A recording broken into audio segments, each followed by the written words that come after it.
Bienvenue aux journées du cinéma japonais à Mérignac. Cinéma, artisanat, culture, une immersion totale dans l'univers du Japon.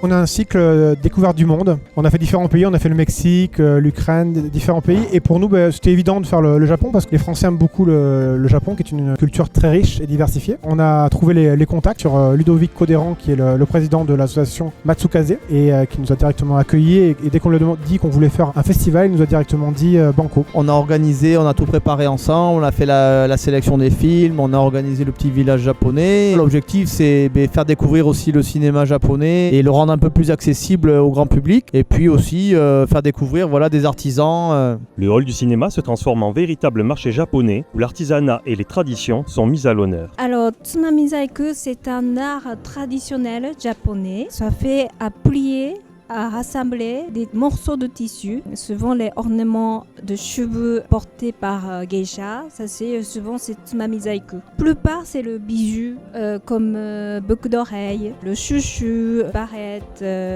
ou broche. Après je fais aussi petits objets, décoration.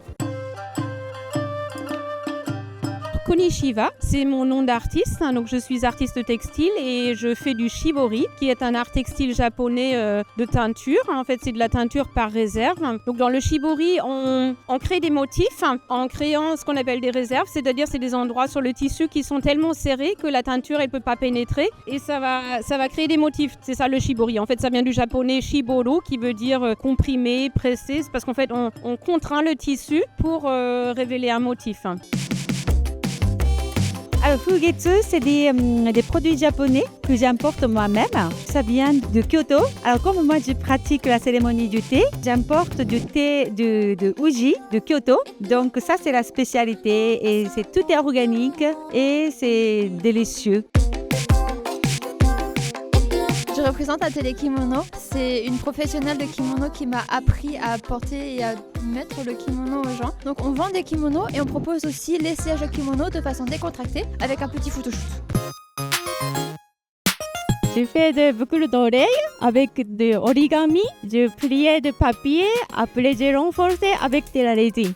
Je fais de massage aussi. J'utilise la technique shiatsu et chuina, amma, tout mélangé. Massage japonais original. Pour mes créations, j'utilise du papier japonais artisanal. Donc, j'utilise pour fabriquer des mobiles, la décoration murale, les mêmes cartes postales. Après, je fais des petits objets comme ça. Il s'appelle Bolambert, c'est moi qui ai donné le nom. C'est un objet décoratif. Donc, vous pouvez poser dans la maison. C'est vraiment pour regarder, sentir bien, pour oublier la vie d'habitude, par exemple. Venez découvrir cette magnifique culture japonaise, venez ici dans cette ambiance, venez vous évader, ça fait du bien en ce moment, on a tous besoin de s'évader, donc n'hésitez pas à venir pour rencontrer tous les artisans japonais qui sont dans le village japonais.